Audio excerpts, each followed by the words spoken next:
क्या हाल चाल है आपके? सर हम बहुत अच्छे हैं, आप सुनाइएगा। हम भी बहुत बहुत बढ़िया हैं। प्रेम से बोलेंगे राधे राधे।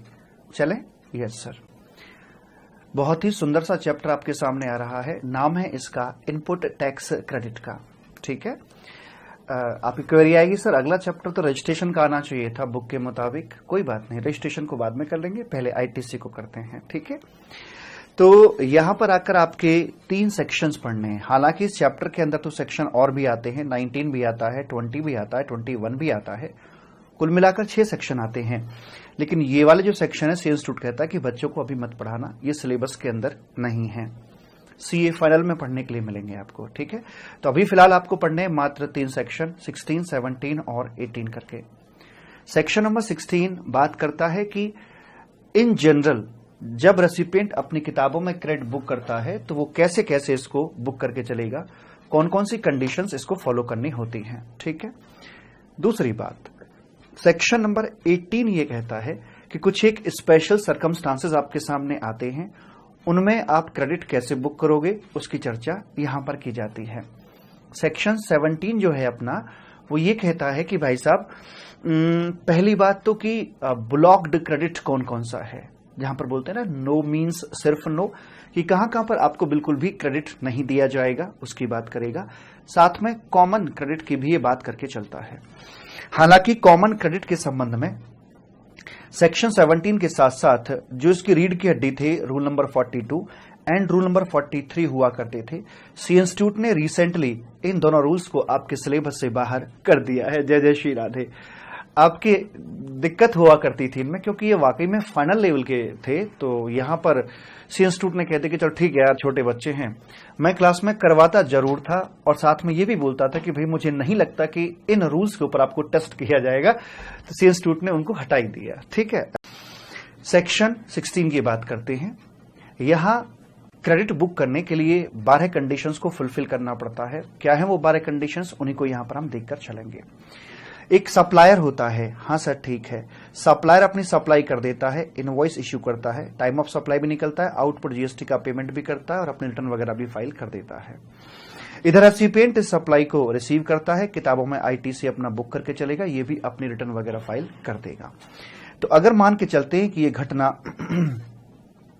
अप्रैल मंथ की है साहब आपके लिए, तो लाइक सपोज करो ये 1 अप्रैल 2000 समथिंग जो भी आपका था, वहां पर ये इनवॉइस इश्यू कर दिया जाता है और सेम डे मान लेते हैं कि रेसिपिएंट को गुड्स की या सर्विस की जो भी डिलीवरी या रिसीव उसको हो जाता है, तो ये अपनी किताबों के अंदर यहां पर आईटीसी को अवेल कर लेता है। क्या कर लेता है? अवेल।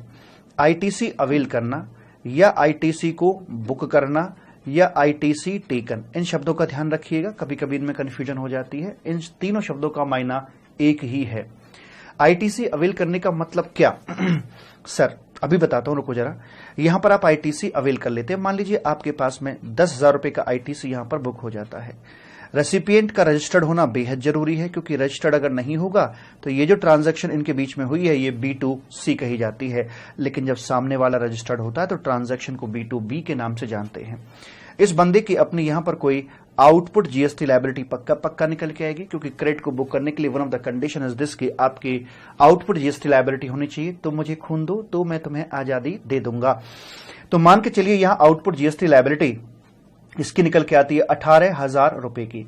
इस लायबिलिटी को पे ऑफ करने के लिए ये बंदा अपना यहां पर आईटीसी को यूज कर लेता है। तो मैं अंतर समझाना चाहता हूं, आईटीसी बुक करना और आईटीसी को यूज करना दो अलग अलग घटनाएं होती हैं, और आईटीसी का जो इस्तेमाल है सिर्फ आउटपुट जीएसटी के लिए ही हो सकता है, ना तो इनपुट जीएसटी के लिए। जैसे मान लीजिए रिवर्स चार्ज के अंदर आपको जो यहां पर आकर अपना हिस्से का आरसीएम के अंदर टैक्स भरना होता है, जीएसटी भरना होता है, वो आपका आउटपुट टैक्स नहीं होता, वो आपका इनपुट टैक्स होता है, क्योंकि उसका जन्म इनवर्ड सप्लाई से हुआ होता है। ऐसे करके आईटीसी को इस्तेमाल करेंगे, 10,000 इस्तेमाल कर लिए, बाकी 8,000 आप अपने ई कैश लेजर से पेमेंट सरकार को कर देते हैं।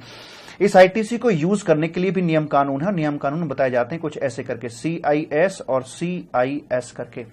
तो इनमें कॉम्बिनेशन कैसे पॉसिबल है? ऐसे ऐसे ऐसे ऐसे ऐसे ऐसे ऐसे, मतलब ये हो गया कि सीजीएसटी का क्रेडिट सीजीएसटी आईजीएसटी दोनों के लिए हो जाएगा, आईजीएसटी का सबके लिए हो जाएगा, और एसजीएसटी का एसजीएसटी और आईजीएसटी के लिए यहां पर करवाया जा सकता है।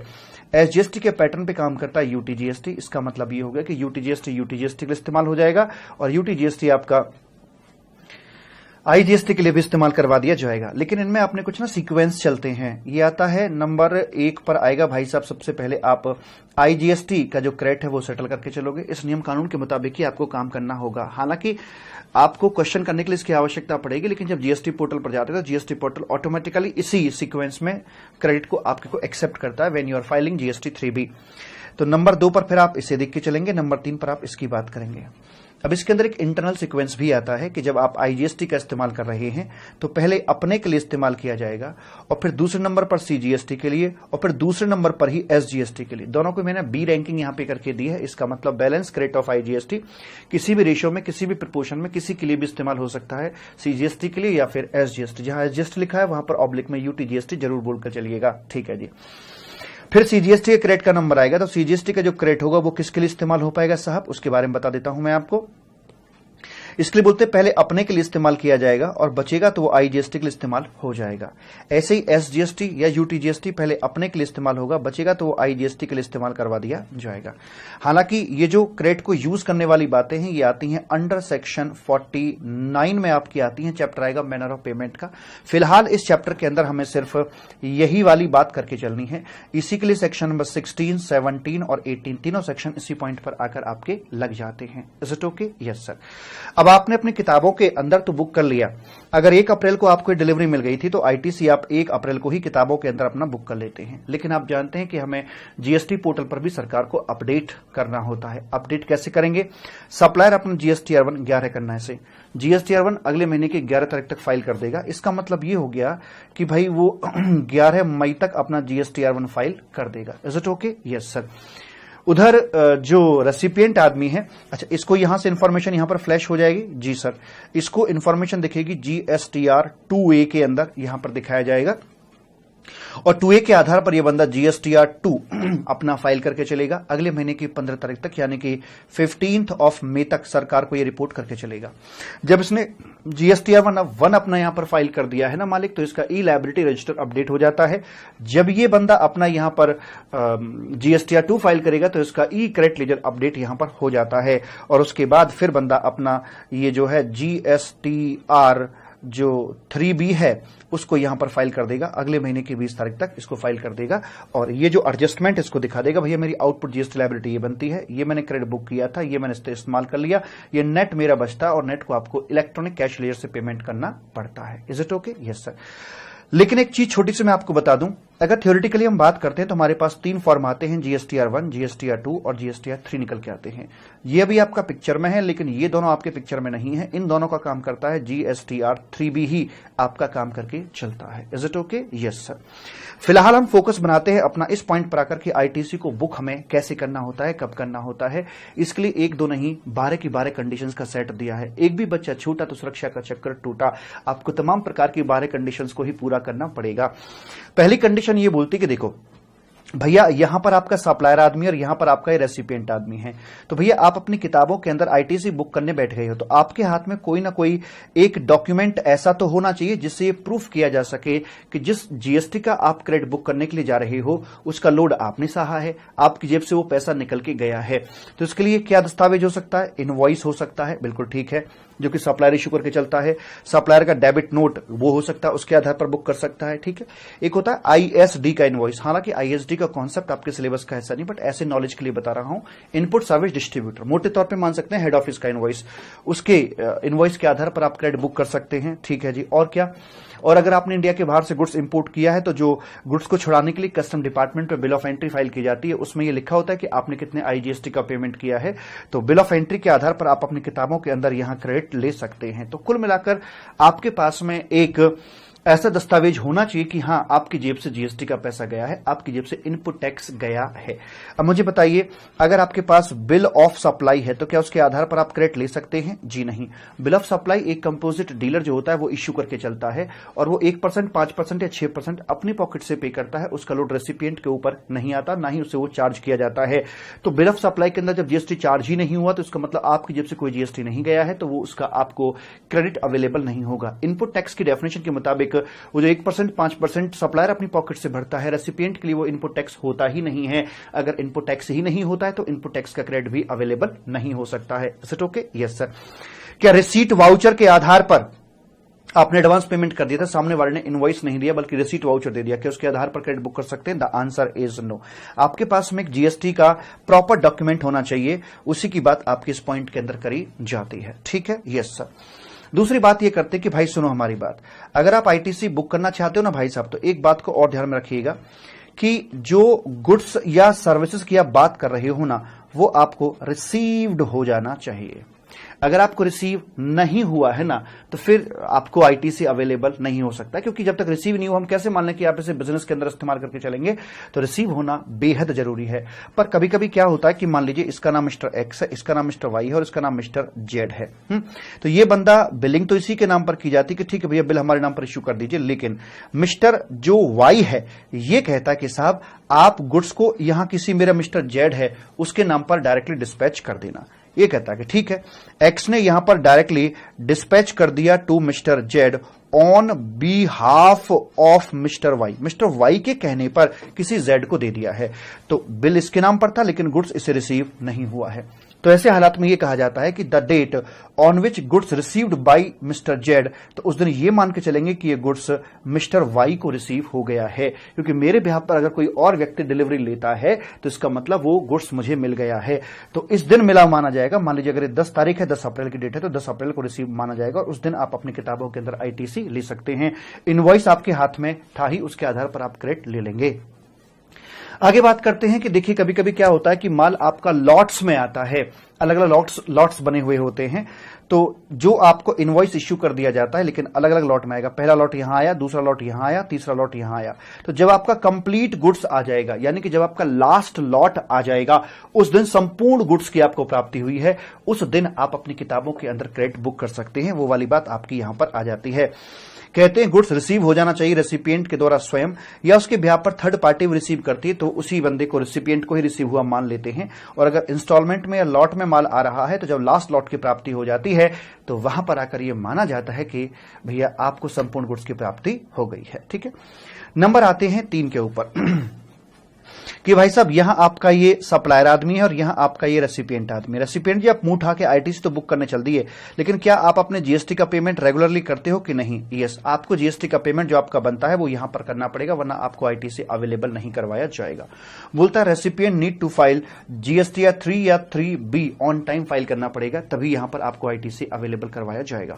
अरे सप्लायर बोलते कि सप्लायर को भी अपना जीएसटी का पेमेंट सरकार को करना पड़ेगा, और अगर उसने पेमेंट नहीं किया है तो फिर हम रेसिपिएंट को आईटीसी नहीं देकर चलेंगे। शुरुआती दौर में यही लॉ बनता था।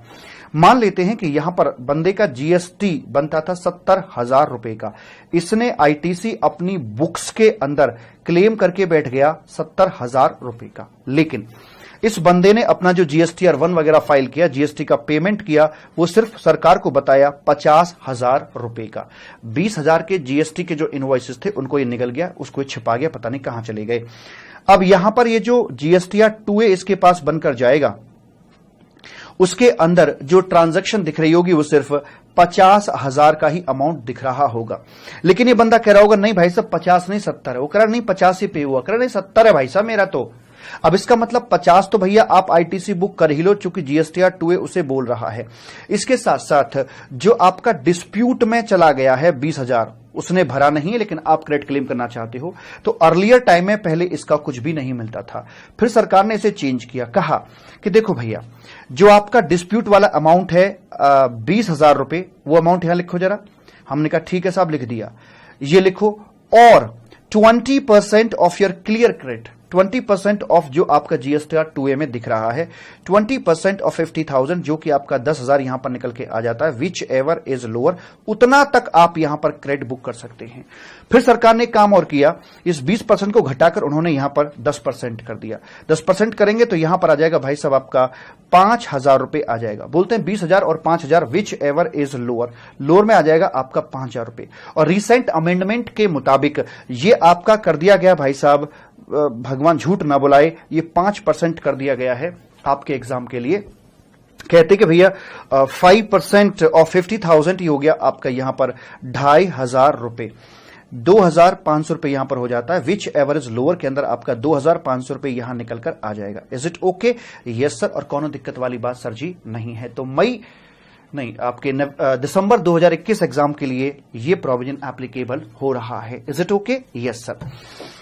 तो जो आपका डिस्प्यूट में था, जो मिसिंग था, उसमें जो मिसिंग का डिस्प्यूटेड अमाउंट है वो वाला अमाउंट, और साथ में 5% ऑफ योर क्लियर क्रेडिट जो जीएसटीआर 2A में दिख रहा था, विच एवर इज लोअर, उतने तक का क्रेडिट और मिल जाएगा। तो 50,000 ये था ही था, 2,500 ये हो गया, कुल मिलाकर 52,200 रुपए का 52,500 रुपए का आपको यहां पर आईटीसी अवेलेबल करवा दिया जाएगा। Is it okay? Yes sir.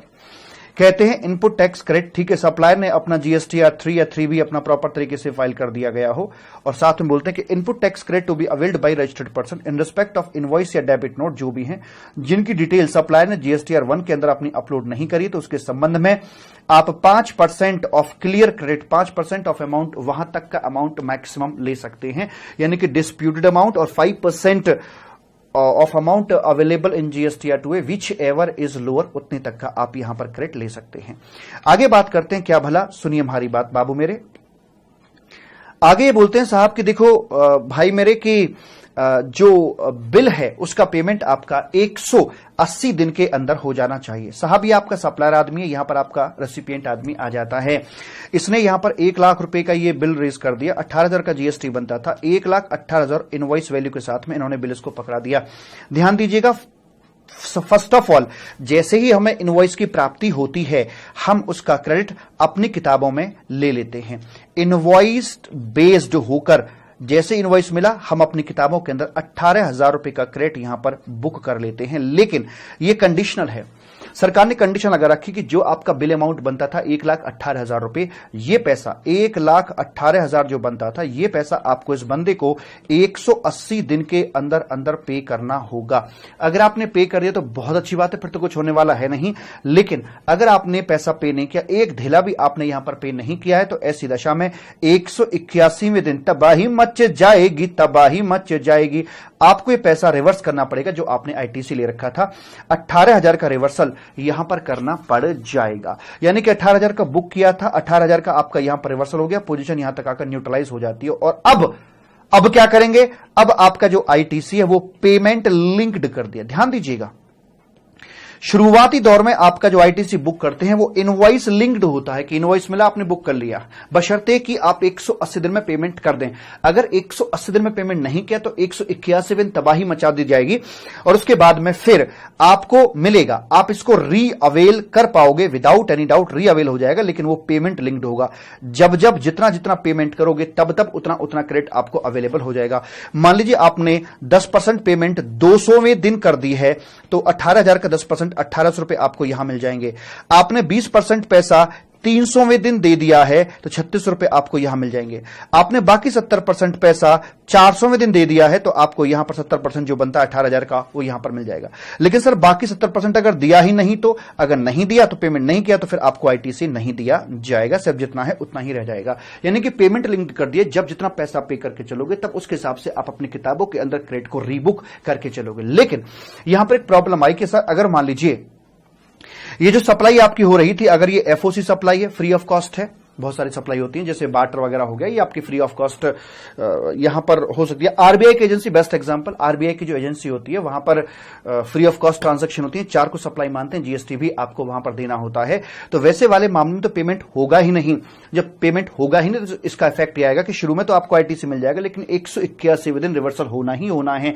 तो इसका समाधान यह निकाला कि जब पेमेंट करना ही नहीं है तो बिना पेमेंट के ही पेमेंट मान लिया जाएगा, बिन फेरे हम तेरे, बिना शादी के ही शादीशुदा व्यक्ति को मान लिया जाएगा। या मोटी बात कहूं तो एफओसी ट्रांजैक्शन के ऊपर 180 दिन वाली कंडीशन लागू नहीं होगी।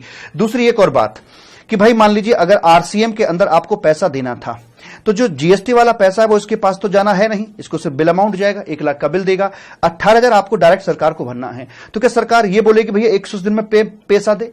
ये कंडीशन क्यों डाली गई थी? क्योंकि इसको सरकार को जीएसटी भी भरना होता था। तो सरकार कहती थी कि भैया तू भी इसे पेमेंट कर देना। जब जीएसटी का इसे पेमेंट करना ही नहीं तो सरकार को कोई दिक्कत नहीं कि आप इसे पैसा दे रहे हो कि नहीं दे रहे हो। इसका मतलब यह हो गया कि अगर आरसीएम वाली ट्रांजैक्शन है तो वहां पर भी आपकी 180 दिन वाली कंडीशन लागू नहीं करी जाएगी। क्या बोलते हैं सुनिए जरा। कह रहा बिल पेमेंट बाय रेसिपिएंट 180 दिन में हो जाना चाहिए, लेकिन ये एनसीएम सप्लाईज के लिए है, यानी कि फॉरवर्ड चार्ज मैकेनिज्म कह लो या नॉर्मल चार्ज मैकेनिज्म कह लो, उसी के लिए है। अगर नहीं किया तो 181 दिन तबाही है। और what if made after 180 days, अगर 180 दिन बाद करता है तो रीअवेल कर पाएगा, लेकिन वो पेमेंट बेसिस पर प्रोपोर्शनेटली कर पाओगे। एफओसी ट्रांजैक्शन है तो then bill amount shall be deemed to have been paid, मतलब बिना पेमेंट के ही पेमेंट मान लिया जाएगा, अर्थात एफओसी ट्रांजैक्शन पर यह कंडीशन लागू नहीं करी जाएगी। और ना ही आपकी ये एनसीएम ट्रांजैक्शन के लिए है।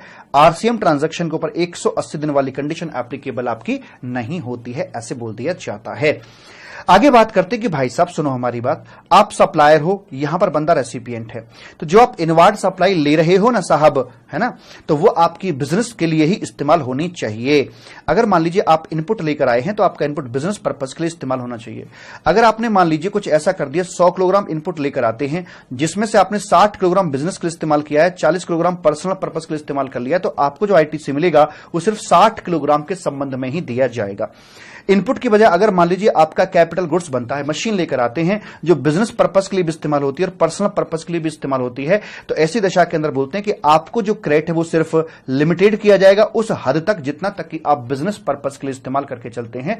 तो इसको कैसे प्रोपोर्शनेट किया जाता है, इसी के लिए बोलता था रूल नंबर 43 करके। तो ऐसी अवस्था में अब रूल नंबर 43 आपके सिलेबस से हटा दिया, तो बस मैं इतना ही बता पाऊंगा कि इसको प्रोपोर्शनेट किया जाता है as per the manner given under rule number 43 which is not a part of your syllabus, right sir. उसके बाद आगे क्या बोलते हैं साहब, आगे बोलते हैं recipients output liability should be non exempted. तो मुझे खून दो, मैं तुम्हें आजादी दूंगा। अगर आप यहां पर आउटपुट जीएसटी भरते हैं तो ही आपको आईटीसी अवेलेबल होता है। If you have no output GST liability, suppose करो आप एग्जेम्प्टेड सप्लाई के अंदर ही डील करते हो या एक्सक्लूसिवली आरसीएम सप्लाई में आप डील करते हो जहां पर आपकी आउटपुट जीएसटी लायबिलिटी बनती ही नहीं है, तो वहां पर आपको आईटीसी अवेलेबल नहीं करवाया जाएगा। प्रेम से बोलेंगे राधे राधे। तो ये वाली बात आ गई मालिक, इनवार्ड सप्लाई आपके बिजनेस पर्पस के लिए इस्तेमाल होनी चाहिए या बिजनेस करेक्टेड एक्टिविटीज के लिए ही इस्तेमाल होनी चाहिए। रेसिपिएंट की आउटपुट लायबिलिटी जो है, output supply should be non exempted. Non exempted का मतलब क्या हो गया कि वो आपकी एग्जेम्प्टेड नहीं होनी चाहिए। नॉन एग्जेम्प्टेड का मतलब या तो वो आपकी टैक्सेबल रही हो या फिर वो आपकी जीरो रेटेड रही हो। जीरो रेट का मतलब एक्सपोर्ट से लिया जाता है। आउटवर्ड सप्लाई को 3 कैटेगरी में बांट सकते हैं, एग्जेम्प्टेड, टैक्सेबल और जीरो रेटेड। एग्जेम्प्टेड के केस में आपको करस्पॉन्डिंग आईटीसी अलाउ नहीं होता है, जबकि टैक्सेबल और जीरो रेट के संबंध में आपको करस्पॉन्डिंग आईटीसी अलाउ करवा दिया जाता है। ऐसे करके मालिक बात कर दी जाती है। अगर मिक्स यूज करोगे तो इनपुट या कैपिटल गुड्स का प्रोपोर्शनेट ही आपको आईटीसी अलाउ किया जाएगा। जितना तक की आपने इस्तेमाल किया है बिजनेस पर्पस के लिए उतना तक ही आपको यहां पर अलाउ करवाया जाएगा, राइट। Yes sir. आगे बात करते हैं कि भाई इसको अभी बात करूंगा मैं लास्ट इस बात पॉइंट को, इधर आईटीसी और depreciation under income tax act. मान लीजिए आप एक कैपिटल गुड्स यहां पर खरीद कर लाते हैं और इसकी वैल्यू 1 लाख बनती थी और जीएसटी इस पे 18,000 रुपए का बनता था। कुल मिलाकर 1,18,000 रुपए की यहां पर बात करी गई थी। अब ये जो 18,000 का कंपोनेंट है, रेसिपिएंट बाबू एक काम करना, अगर आप इसका आईटीसी क्लेम कर लेते हैं 18,000 रुपए का, तो जब इनकम टैक्स में आप पहुंचोगे तो इनकम टैक्स पर्पज के लिए एक्चुअल कॉस्ट क्या होगी, सेक्शन 32 ऑफ इनकम टैक्स का यहां पर आपको डेप्रिसिएशन क्लेम करना होता है, तो वहां पर डेप्रिशिएबल अमाउंट लिया जाएगा आपका 1 लाख रुपए का, बिकॉज 18,000 तो आपकी कॉस्ट का पार्ट बना ही नहीं है। आप अपनी किताबों के अंदर भी एंट्री ऐसे पास करोगे, capital goods account debit, ITC debit to bank करके, तो कैपिटल गुड्स की कॉस्ट आपकी 1 लाख आती है और इनकम टैक्स में डेप्रिसिएशन आपकी 1 लाख पर ही काटी जाएगी। दूसरा ये हो सकता है कि मान लीजिए आप जैसे 1 लाख का ये था, 18,000 का जीएसटी इस पे बनता था और रेसिपिएंट बाबू ने आपने आईटीसी यहां पर क्लेम नहीं किया। ऐसे हालात में आप एंट्री पास करके चलोगे, capital goods account debit 1,18,000 to bank, तो यहां आपकी जो कैपिटल गुड्स की कॉस्ट है वो 1,18,000 रुपए है और इनकम टैक्स के अंदर जो आपको डेप्रिसिएशन क्लेम करवाया जाएगा सेक्शन 32 के अंदर वो 1,18,000 पर ही क्लेम करवाया जाएगा। तो कहने का मतलब ये कि जो 18,000 वाला कंपोनेंट है, या तो आप इसका आईटीसी बुक कर लो या फिर इस कंपोनेंट के ऊपर डेप्रिसिएशन आप क्लेम कर सकते हैं इन द फॉर्म ऑफ जो एक 18 की पूरी वैल्यू थी, 18 उसमें जुड़ा हुआ है, तो 18 के ऊपर आपको डेप्रिसिएशन क्लेम करने के लिए मिल जाएगा। इसलिए बोलते हैं कि ईदर टू क्लेम आईटीसी और to claim depreciation under income tax act, right. Capital goods आप होल लाइफ यूज करेंगे, अगर आप पार्शियली इस्तेमाल करके चलते हैं तो भैया ये चीटिंग हो जाएगी। डीम्ड लाइफ मानी जाती है 5 साल की। आपने कैपिटल गुड्स लेकर आए, बिजनेस पर्पस के लिए इस्तेमाल किया, लेकिन 2 साल बाद आपने उसे डिस्कार्ड कर दिया, बिजनेस से निकाल के बाहर खड़ा कर दिया, अपने पर्सनल कामों में ले लिया और कुछ भी किया लेकिन बिजनेस पर्पस से बाहर निकाल दिया, तो आपको यहां पर प्रोपोर्शनेट आईटीसी ही अवेलेबल करवाया जाता है। 2 साल तक का जितना आपने इस्तेमाल किया उतना आपके पास में रहेगा, बाकी को आपको रिवर्स करना पड़ जाएगा। उसके बाद बोलते हैं कि no ITC shall be allowed. अगर फ्रॉडुलेंट इंटेंट आपके रहे तो भाई साहब आईटीसी का ख्वाब मत देखिएगा और साथ में ये बोलते हैं कि अगर आपका ब्लॉक्ड क्रेडिट बनता है, जो नेगेटिव लिस्ट ऑफ आईटीसी है, कि भाई जिनका क्रेडिट आपको मिलता ही नहीं, जैसे नॉर्मली मोटर व्हीकल का क्रेडिट अलाउड नहीं होता है, पर्सनल नेचर की जो सर्विस होती है उनका क्रेडिट अवेलेबल नहीं होता है, तो जिनका नहीं मिलता उनका नहीं मिलता, बात खत्म, चाहे कुछ भी हो जाए। अब लास्ट पॉइंट आता है आपका ये वाला कि आईटीसी को बुक करने की लास्ट डेट क्या होती है। मैं आपको बताऊं, ये आपकी ओरिजिनल बुकिंग के लिए लास्ट डेट का प्रोविजन रखा गया है, रीबुक के लिए नहीं। रीबुक का मतलब क्या होता है, जैसे मैंने 180 दिन वाली कंडीशन में बताया था कि आपने शुरू में ओरिजिनली इनवॉइस के दम पर बुक कर लिया, 181वें दिन रिवर्सल हुआ, फिर पेमेंट से लिंक्ड होकर आप उसे रीबुक कर रहे थे। तो रीबुक जब कर रहे हैं या री अवेल कर रहे हैं, तो वहां पर आपकी ये जो लास्ट डेट वाला प्रोविजन है ये आपका एप्लीकेबल नहीं करवाया जाता। It is only for original booking. इसमें भी इस बार के लिए अमेंडमेंट रखी गई है। अमेंडमेंट के साथ मैं आपको बताता हूं कि इसका पूरा प्रोविजन किस तरह से है। तो मालिक यहां देखिए जरा, यहां पर क्या होता है, लास्ट डेट क्या है। जैसे मान लीजिए ये आपका फाइनेंशियल ईयर 20-21 है, अप्रैल से शुरू हुआ और मार्च 2021 में खत्म हो जाएगा। आपने यहां सपोज अगस्त के महीने में एक इनवॉइस इश्यू कर दिया था, ठीक सर, कोई दिक्कत वाली बात नहीं है। तो इसके लिए बोलते हैं कि इस इनवॉइस का क्रेडिट रेसिपिएंट अपनी किताबों में कब तक ले सकता है। तो बोलते अगले साल का जो सितंबर आएगा, यानी mid of the financial year आएगा, उसकी जो रिटर्न फाइल होनी है कब, 20 अक्टूबर को। तो 20 अक्टूबर तक आप अपनी किताबों के अंदर इसका क्रेडिट यहां पर आकर ले सकते हैं। Is it okay? यहां तक आप क्रेडिट ले सकते हैं 20 अक्टूबर तक। ठीक सर जी। साथ में एक और बात बोली गई है, और एनुअल रिटर्न फाइलिंग की एक्चुअल डेट। अब ये एनुअल रिटर्न फाइल करनी होती है आपको 31 December of next financial year. इस केस के अंदर 31 दिसंबर 2021 तक आपको फाइल करनी है, पर आप चाहो तो उसे पहले भी फाइल कर सकते हो, यहां भी फाइल कर सकते हो, मई में, जून में, जुलाई में, जो भी है। अगर आपने एनुअल रिटर्न यहां पर फाइल कर दी, संपूर्ण आहुति यहां पर दे दी है, तो फिर ये डेट और ये date whichever is earlier, तो ये वाली डेट पर आपकी लास्ट डेट हो जाएगी। इसके बाद आईटीसी आप नहीं ले पाएंगे, क्योंकि एनुअल रिटर्न फाइल करने का मतलब यह है कि आपकी तरफ से बिल्कुल इस फाइनेंशियल ईयर के कागजात क्लोज हो गए हैं, अब कोई भूल चूक लेनी देनी नहीं है। एनुअल रिटर्न का कॉन्सेप्ट ये भूल चूक लेनी देनी। लेकिन अगर मान लीजिए आपकी एनुअल रिटर्न बाद में 31 दिसंबर को ही फाइल कर रहे हैं या 20 अक्टूबर के बाद फाइल कर रहे हैं, तो 20 अक्टूबर की डेट और एनुअल रिटर्न की date whichever is earlier, तो फिर 20 अक्टूबर की डेट आपकी यहां पर निकल के आ जाती है। नॉर्मली 99.99% के अंदर लोग ड्यू डेट पर ही अपना काम करते हैं, तो प्रैक्टिकली ये एनुअल रिटर्न आपकी 31 दिसंबर या उसके बाद ही आप फाइल करके चलते हो, तो प्रैक्टिकली अगले साल के 20 अक्टूबर तक आप अपनी किताबों के अंदर क्रेडिट ले सकते हो। अब सपोज कीजिए जैसे कि आपका यहां पर ये इनवॉइस बनता था मालिक, ठीक है, इनवॉइस आपका अगस्त में इश्यू किया गया था, ठीक है, as per the provision of old law, पुराने लॉ के मुताबिक अगले साल के 20 अक्टूबर तक आप इस इनवॉइस का क्रेडिट अपनी किताबों के अंदर ले सकते थे। दूसरा, अब मान लीजिए आपने यहां पर एक डेबिट नोट इश्यू किया पर्टेनिंग टू अबव इनवॉइस, जो इनवॉइस अगस्त 2020 में इश्यू किया गया था उससे कनेक्टेड आपने एक डेबिट नोट इश्यू किया, और वो इश्यू कब किया, फरवरी 2021 में, यानी कि फाइनेंशियल ईयर सेम था, सेम फाइनेंशियल ईयर जिसमें इनवॉइस इश्यू किया गया था, उसी फाइनेंशियल ईयर के अंदर आपने डेबिट नोट इश्यू कर दिया है। तो यहां पर आकर डेबिट नोट के दम पर जो सामने वाली व्यक्ति अपनी किताबों में क्रेडिट लेगा वो कब तक ले सकता है, तो इसमें तो कोई दिक्कत नहीं आएगी। अब चाहे आप डेबिट नोट जब इश्यू हुआ तब के हिसाब से देख लो, या जब मेन इनवॉइस इश्यू हुआ था अगस्त में तब के हिसाब से देख लो, ये दोनों ही घटनाएं आपके सेम फाइनेंशियल ईयर में हो रही हैं, तो ऑटोमेटिकली अगले साल का, अगले फाइनेंशियल ईयर का जो 20 अक्टूबर आएगा वहां तक क्रेडिट ले सकते हो। लेकिन चक्कर तब पड़ जाता है जब मान लीजिए अगस्त 2020 में, यानी कि फाइनेंशियल ईयर 2021 के अंदर आपका मेन इनवॉइस इश्यू किया गया था, लेकिन उसका जो डेबिट नोट है वो अगले फाइनेंशियल ईयर में इश्यू किया गया है।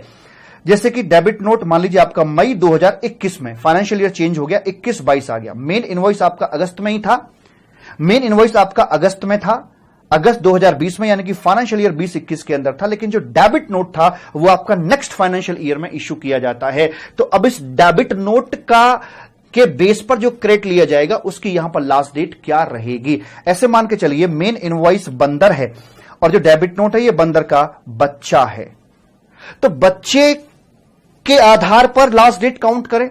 अब वास्तव में तो यही होना चाहिए था कि हम डेबिट नोट के आधार पर क्रेडिट ले रहे हैं, तो हमें यह देखना चाहिए कि डेबिट नोट कौन से फाइनेंशियल ईयर में इश्यू किया गया है, उसके अगले फाइनेंशियल ईयर के 20 अक्टूबर तक क्रेडिट मिलना चाहिए। तो लॉजिकली होना यह चाहिए था कि डेबिट नोट के दम पे ले रहे हो 21-22 के अंदर, मई 2021 के अंदर अगर इश्यू किया गया है, तो अगला फाइनेंशियल ईयर यानी कि 20 अक्टूबर अक्टूबर 2022 तक इसका क्रेडिट ले सकते थे। लेकिन पुराने लॉ के अंदर गलती से उन्होंने क्या कर रखा था कि ये देखते थे कि ये जो डेबिट नोट है ये कौन से इनवॉइस से कनेक्टेड है, बंदर कहां है इसका। तो इसका जो बंदर था, जो इनवॉइस था, उसके आधार पे काउंट करते थे कि अगर इनवॉइस 2021 का है तो इस डेबिट नोट का क्रेडिट मैक्स टू मैक्स यहां तक लिया जा सकता है, जो कि निहायत ही गलत था। तो इसी में इन्होंने चेंज किया है, कहा है कि भैया देखो पहले बंदर के हिसाब से देखते थे, लेकिन डेबिट नोट को इंडिपेंडेंटली ट्रेस करके चलेंगे, उसके हिसाब से देखकर चलेंगे कि भाई साहब जब डेबिट नोट जिस फाइनेंशियल ईयर में इश्यू किया गया उस फाइनेंशियल ईयर के अगले फाइनेंशियल ईयर के 20 अक्टूबर तक की हम बात करके चलेंगे। ठीक है, प्रोविजन तो ऑलवेज वही आएगा 20 अक्टूबर और annual return filing date whichever is earlier, लेकिन मैंने सब मान लिया है कि मान लो भाई रिटर्न आपकी बाद में ही फाइल हो रही है तो 20 अक्टूबर यहां पे रख के चला हूं। आई होप बात समझ में आ गई होगी।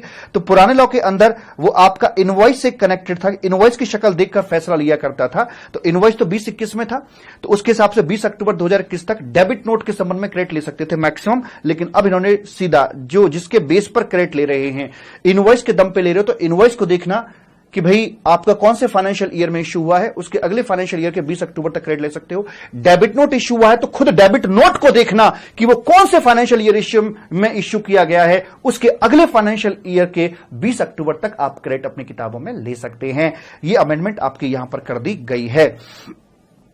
तो ये आ गया मालिक आपका यहां पर सेक्शन नंबर जो 16 है, उसकी सारी शर्तें मैंने आपको बता दी। फिर से एक बार बता दूं मैं आपको यहां पर आकर, एक प्रॉपर डॉक्यूमेंट होना चाहिए, गुड्स आपको रिसीव या आपके बिहाफ पर किसी और को रिसीव हो जाना चाहिए, लॉट में माल आया तो लास्ट लॉट की बात करके चलेंगे, रेसिपिएंट अपना जीएसटी भर के चले, सप्लायर अपना जीएसटी भर के चले। लेकिन सप्लायर ने पूरा जीएसटी नहीं भरा है तो जितना अमाउंट डिस्प्यूट में जा रहा है वो वाला अमाउंट और 5% ऑफ क्लियर क्रेडिट यानी कि जो 2A के अंदर दिख रहा है वो विच एवरेज लोअर का क्रेडिट लेके चलेंगे। उसके बाद बोलते कि 180 दिन में पेमेंट हो जाना चाहिए, but the condition is not applicable on RCM and also not applicable on FOC supplies.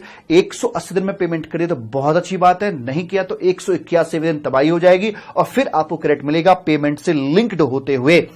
Inward supply को बिजनेस पर्पस के लिए इस्तेमाल करके चलोगे। आपकी जो आउटवर्ड सप्लाई है वो एग्जेम्प्टेड नहीं होनी चाहिए, मिक्स यूज करते तो प्रोपोर्शनेट कर देंगे। लास्ट डेट का ध्यान रखिएगा, जो जीएसटी आप भर के आए हो इनपुट टैक्स या तो उसका आईटीसी क्लेम कर लो या इनकम टैक्स में डेप्रेशन क्लेम कर लीजिए।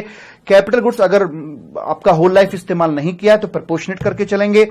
और उसके बाद में फ्रॉडलेंट इंटेंट है तो आईटीसी नहीं दिया जाएगा, और अगर नेगेटिव सप्लाई आप ले रहे हो, ब्लॉक डिक्लेरेट वाली सप्लाई ले रहे हो तो भी आपको आईटीसी यहां पर नहीं दिलवाया जाएगा।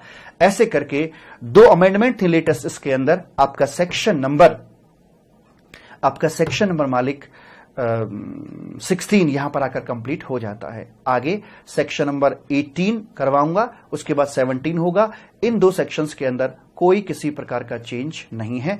तो आइए इन 2 सेक्शंस को भी हम यहां पर आकर मालिक एंजॉय करते हैं। चले, यस, आइए अब शुरू करते हैं। सेक्शन नंबर 18 बेहद आसान सेक्शन है और इस सेक्शन के अंदर यह बताया गया है कि ब्लैक एंड व्हाइट लाइफ से रंगीन दुनिया में जाने पर क्या होता है और रंगीन दुनिया से ब्लैक एंड व्हाइट लाइफ में आने पर क्या होता है। तो पहले बात करते हैं यहां पर कि पहले जीवन ब्लैक एंड व्हाइट था और यहां से रंगीन दुनिया में चले गए। दोनों का मतलब क्या होता है कि ये एक ऐसी सिचुएशन थी, ऐसी अवस्था थी जहां पर आपकी जीएसटी लायबिलिटी नहीं बनती थी, अकॉर्डिंगली आपको आईटीसी भी नहीं मिलता था, हर जगह सूनापन छाया हुआ था। अब अचानक से बदलाव आता है, समय बदलता है हर व्यक्ति का, एक ऐसी सिचुएशन क्रिएट हो गई जहां पर कि जीएसटी भी अब आपका ये लगना शुरू हो गया और करस्पॉन्डिंगली आईटीसी भी मिलने शुरू हो जाएंगे। एक अलग ही फेज यहां आपका शुरू हो गया है। तो ऐसे में क्या होगा कि आपने ब्लैक एंड व्हाइट लाइफ के दौरान जो भी परचेज कर रखी होगी, क्या उस पर आईटीसी लिया हुआ होगा? नहीं। जब नहीं ले रखा होगा, लेकिन अब उसका यहां पर कुछ स्टॉक बचा हुआ था इस कट ऑफ डेट पर, अब ये स्टॉक यहां पर आएगा। तो वो जो स्टॉक इधर साइड में आया है, रंगीन दुनिया में आया है, जो पोटली गांव से चलकर शहर में आई है, अब इसका क्रेडिट मिल जाएगा या नहीं मिलेगा। तो यहां की जो फ्रेश परचेज है उनका भी मिल रहा है, जो स्टॉक जो आया था जिस पर नहीं ले रखा था उसका भी क्रेडिट मिल जाएगा, क्योंकि वो जो स्टॉक यहां आया है अब सेल होगा, जैसे भी होगा तो उस पर फाइनली आउटपुट जीएसटी जाएगा, तो उसके करस्पॉन्डिंग भी आपको आईटीसी अवेलेबल करवा दिया जाता है। समझ में आ गई बात? Yes sir. तो यहां पर मैं बात कर रहा हूं आपके इनपुट को लेकर। तो जो स्टॉक है वो इनपुट के स्टॉक की बात कर रहा हूं, चाहे वो एज सच पड़ा हुआ हो, चाहे वो WIP की फॉर्म में हो, या फिर वो आपका एक फिनिश्ड गुड्स के अंदर कंटेन्ड रहा हो। तो किसी भी फॉर्म में हो, फॉर्म से फर्क नहीं पड़ता। जो भी बचा कुचा, इस पूरे सेक्शन का एक जो क्रक्स वर्ड है वो है बचा कुचा। तो जो भी बचा कुचा स्टॉक था उसका आईटीसी यहां पर आपको अवेलेबल करवा दिया जाएगा। ठीक है, सिचुएशन मैंने क्रिएट की है। यहां पर आकर 18(1)A निकल के आता है। नए रजिस्ट्रेशन की बात करते हैं। यहां ये ब्लैक एंड व्हाइट लाइफ हुआ करती थी, यहां पर दुनिया रंगीन हो गई है। क्यों? क्योंकि आपका नया नया रजिस्ट्रेशन हुआ है। इस वाले फेज में आपका कोई रजिस्ट्रेशन नहीं था और यहां पर आकर रजिस्ट्रेशन हो गया है। ये आपकी कट ऑफ डेट यहां पर आ जाती है 10/9/2020 की।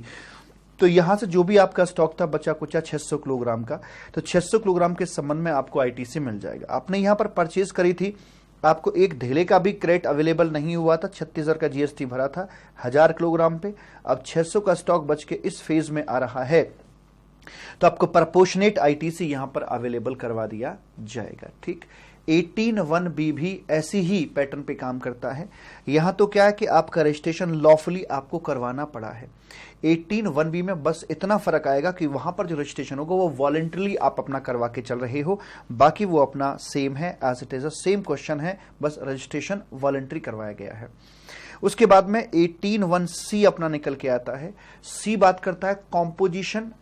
पहले इस कॉम्पोजिशन में थे तो जीएसटी लायबिलिटी तो बनती थी, बट आपको आईटीसी बुक करने का अधिकार नहीं था कॉम्पोजिशन में। लेकिन अब आप रेगुलर स्कीम के अंदर आ गए हो, तो कंपोजिशन से जो भी पोर्टली लेकर आ रहे होगे उसमें जो भी बचा कुचा आपका किसी भी फॉर्म का इनपुट होगा उसका क्रेडिट आपको यहां पर आकर अवेलेबल करवा दिया जाएगा। आपने यहां खरीदारी करी थी 1000 किलोग्राम की, 36,000 का टैक्स बनता था। 600 किलोग्राम का स्टॉक लेकर यहां रेगुलर स्कीम में आए हो तो आपको प्रपोर्शनेट आईटीसी अवेलेबल हो जाएगा। यहां पर आकर एक चीज और आती है कि बचा कुचा जो कैपिटल गुड्स है उसका भी आपको क्रेडिट अवेलेबल हो जाता है। उसके बारे में यहां पर बताते हैं कि मान लीजिए आपने कैपिटल गुड्स यहां पर खरीदा था और यहां पर आकर आप कंपोजिशन से नॉर्मल स्कीम यानी रेगुलर स्कीम का हिस्सा बन जाते हैं, तो यहां से यहां तक के बीच में कितने क्वार्टर हो गए? सर जी 4 क्वार्टर हो जाते हैं। और हम जानते हैं कि अब एंटायर जीएसटी के अंदर जो डेप्रिसिएशन का रेट एक तरह से लिया जाता है वो 5% पर क्वार्टर और पार्ट देयर ऑफ के हिसाब से लिया जाता है। तो यहां से यहां तक के 4 क्वार्टर बन जाते हैं तो 20% आपकी कटौती हो जाएगी। टोटल आईटीसी 14,400 बनता था, 20% पूरा बनता था 18,000 का, 20% इसमें से काट दिया। जो बचा कुचा क्रेडिट था वो है 14,400 रुपए का, और वो आपका यहां पर आकर आपको आईटीसी अवेलेबल करवा दिया जाएगा। तो कैपिटल गुड्स की जो बची कुची लाइफ है, बची कुची लाइफ से संबंधित जो बचा कुचा क्रेडिट है वो भी आपको यहां पर अवेलेबल करवा दिया जाता है। 18(1)D आता है, वो बात करता है पहले एग्जेम्प्टेड में डील करते थे, अभी टैक्सेबल में डील करते हो, तो वहां पर क्या होगा? फॉर्मूला वहां पर सेम लगेगा। इनपुट के बारे में वही बचा कुचा प्रपोर्शनेट का आपको क्रेडिट मिल जाएगा। ऐसे ही कैपिटल गुड्स की बात भी वहां पर करता है, जो बचा कुचा कैपिटल गुड्स की लाइफ है उसका यहां पर क्रेडिट आपको अवेलेबल हो जाएगा। सबसे महत्वपूर्ण बात जो ध्यान में रखने वाली है वो ये है, जरा गौर से देख लीजिएगा। 18(1)ABCD, AB के अंदर सिर्फ इनपुट बचे कुचे इनपुट की बात होती है, C और D के अंदर बचे कुचे इनपुट के साथ साथ कैपिटल गुड्स की बात भी की जाती है। कभी कभी आपको परेशान किया जा सकता है क्वेश्चन बनाकर A और D के अंदर। A और D में डिफरेंस क्या है? देखिए यहां पर आप अनरजिस्टर्ड थे और रजिस्टर्ड हुए, ठीक, लेकिन यहां पर क्या था? एग्जेम्प्टेड से टैक्सेबल में आया। बट इन दोनों सिचुएशंस में बंदा पहले से रजिस्टर्ड है, बंदा पहले से रजिस्टर्ड है। तो अब एक काम करना कि जब ये क्वेश्चन आपके सामने निकल के आए कि बंदा पहले एग्जेम्प्टेड में डील करता था फिर टैक्सेबल था, तो ये चेक करना केयरफुली कि आप 18(1)A में फॉल कर रहे हैं या 18(1)D में फॉल कर रहे हैं। डी में फॉल तब करते हैं जबकि ये दोनों पॉइंट पर पहले भी और अब भी बंदा रजिस्टर्ड था पहले से, लेकिन किसी पर्टिकुलर प्रोडक्ट के संबंध में पहले एग्जेम्प्टेड था, अब वो टैक्सेबल हो गया है, तो 18(1)D लगेगा, अदरवाइज 18(1)A लगेगा। ए और डी में ऐसा क्या फर्क है? 18(1)A के अंदर सिर्फ इनपुट की बात करते हैं, जबकि डी में अगर फॉल करोगे तो इनपुट के साथ साथ कैपिटल गुड्स की बात भी आपसे कर ली जाती है। यही है आपका सेक्शन नंबर 18(1). अब बात करते हैं 18(2) की। 18(2) जो है वो सपोर्ट करता है 18(1) को ही। इसमें ये बताया जाता है कि भैया जी जो आप ये क्रेडिट बुक कर रहे हो ना, तो जिस दिन आप क्रेडिट बुक कर रहे हो वहां से 1 साल से ज्यादा पुरानी आपकी इनवॉइस नहीं होनी चाहिए, ऐसा यहां पर बताया गया। 1 year from the date of invoice आप अपना ये क्रेडिट यहां पर बुक कर सकते हो। या बात को उल्टा पढ़ें कि अगर मैं आज क्रेडिट बुक करने बैठा हूं तो जिस इनवॉइस के दम पर मैं क्रेडिट बुक कर रहा हूं, that invoice should not be older than 1 year, वरना उसे पोर्टल पर भी मैंने दिखा रखा है, वरना वो उसे पकड़ेगा ही नहीं। अगर 1 साल से पुराना इनवॉइस है तो इनवॉइस की डेट को पकड़ता ही नहीं है पोर्टल, ठीक है। Yes sir. प्रोसीजरल एस्पेक्ट बता रखा है।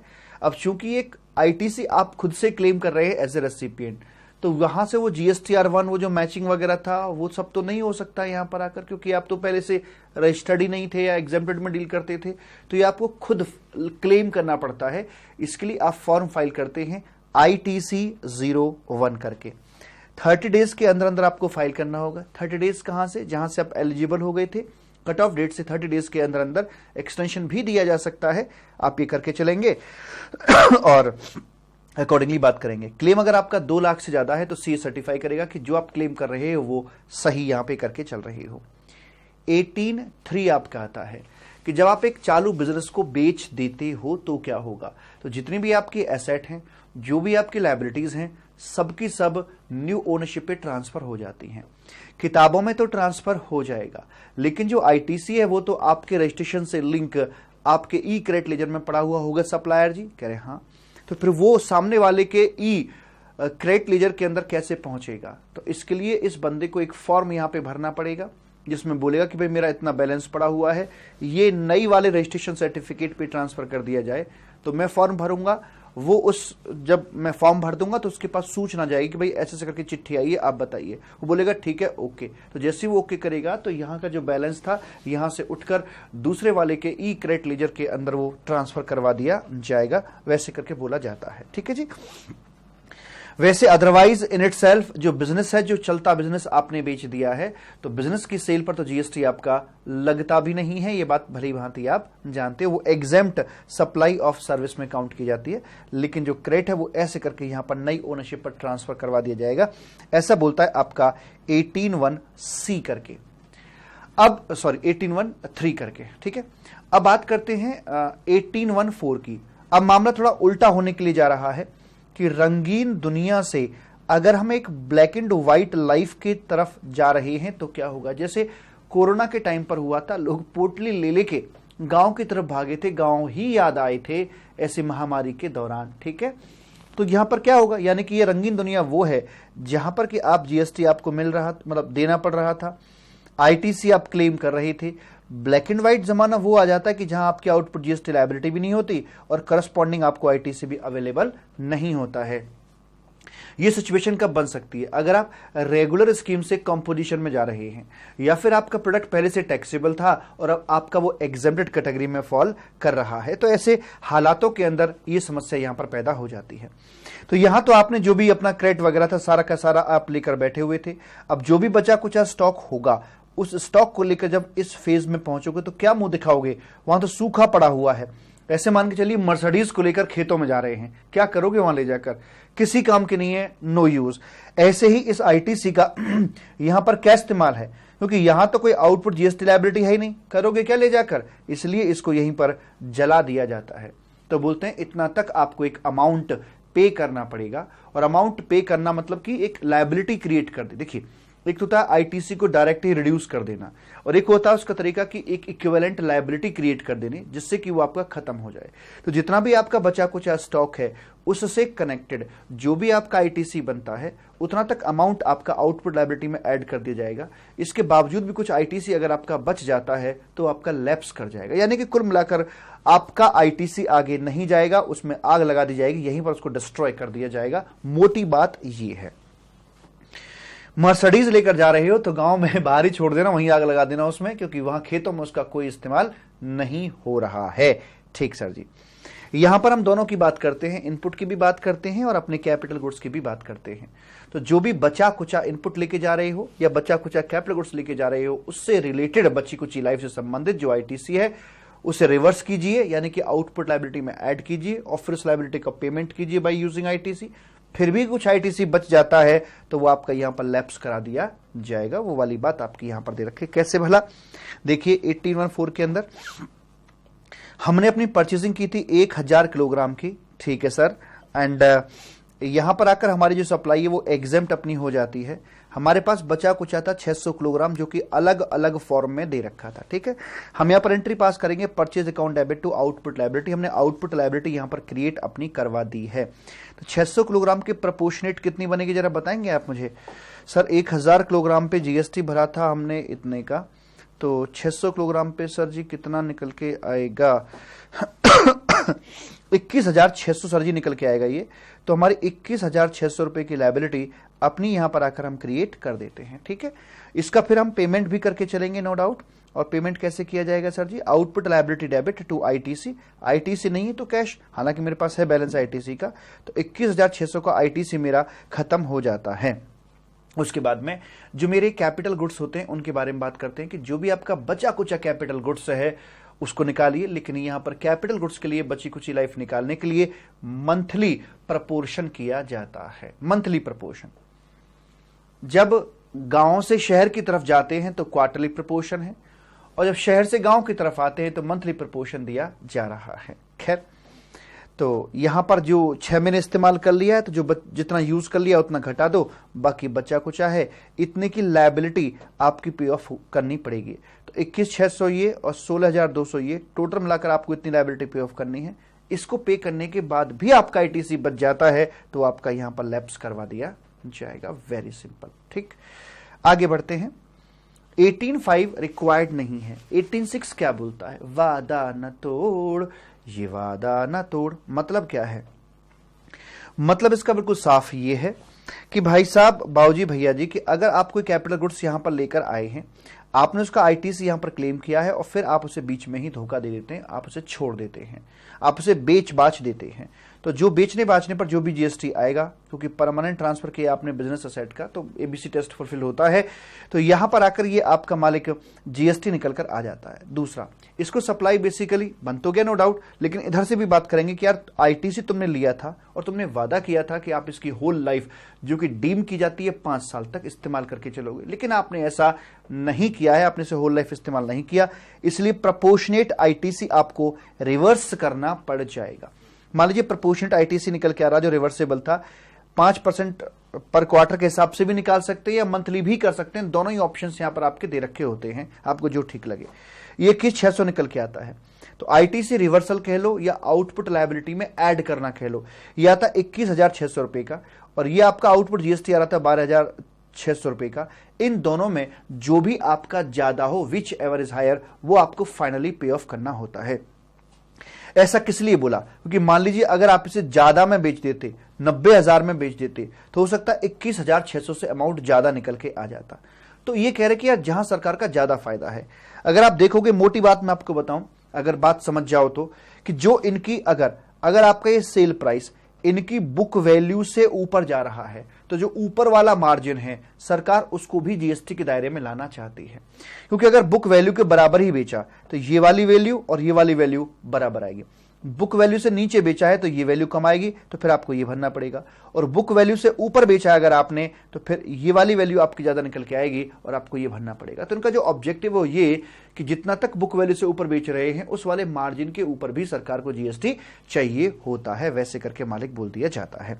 लेकिन एक बात का ध्यान दीजिएगा, कुछ चीजें ऐसी होती हैं जो एक बार प्रोसेस में फॉल कर जाती हैं, प्रोसेस के अंदर चली जाती हैं, तो फिर वो आपकी खत्म होके ही बाहर निकलती हैं।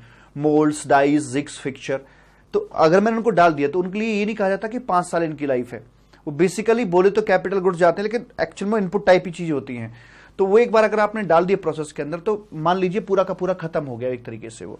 तो अगर वो आप यहां प्रोसेस में डालते हैं और कुछ समय बाद आप उसको बेच देते हैं, तो वहां सिर्फ एक ही साइड का फॉर्मूला काम करेगा, ट्रांजैक्शन वैल्यू में आप जीएसटी की मल्टीप्लाई करके आउटपुट जीएसटी निकाल के चलेंगे।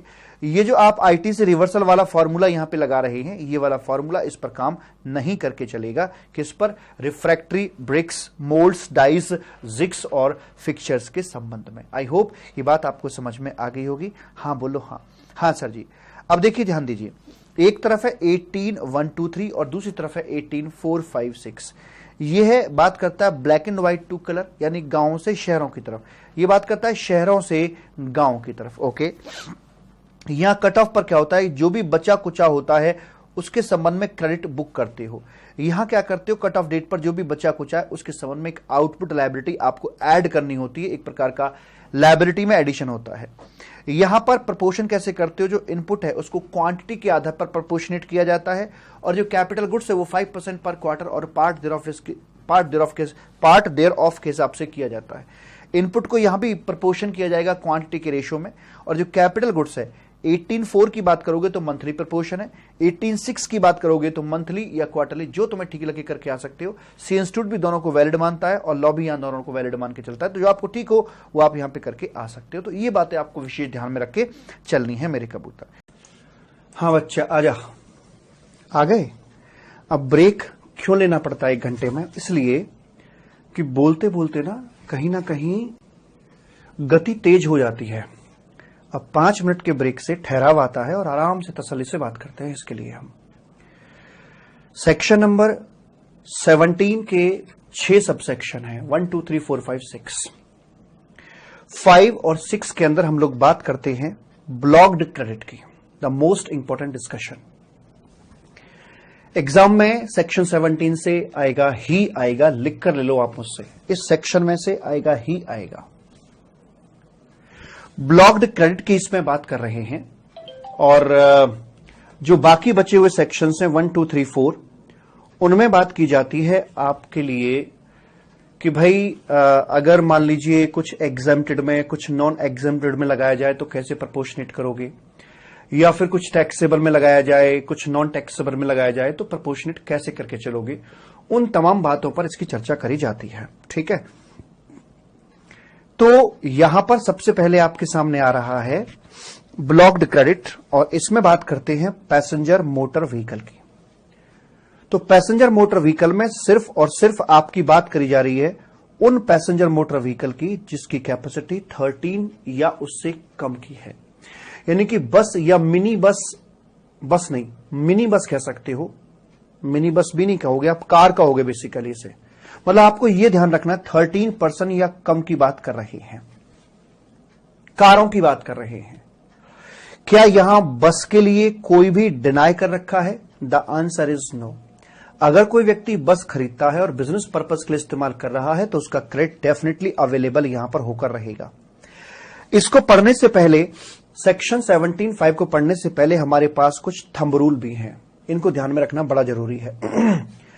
जैसे मान लीजिए नॉर्मली क्या होता है कि अगर गुड़ दे दिया है तो गन्ना भी दे देंगे।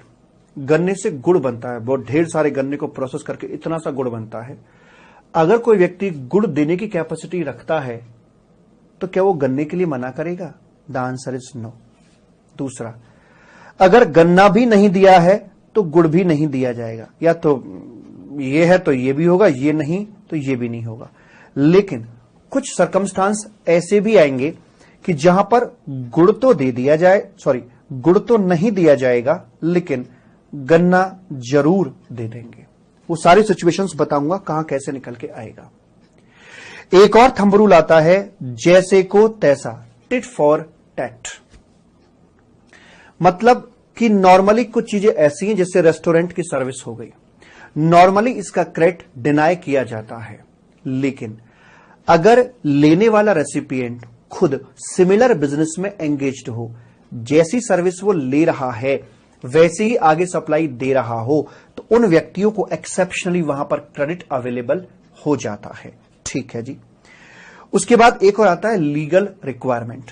नॉर्मली अगर किसी चीज का क्रेडिट डिसअलाउ कर रखा है लेकिन वो किसी और लॉ के तहत लीगल रिक्वायरमेंट है तो वहां पर उसका क्रेडिट अलाउ करवा दिया जाता है। बात करेंगे हम यहां पर आगे चलकर आपसे 1 by 1 तमाम चीजों की।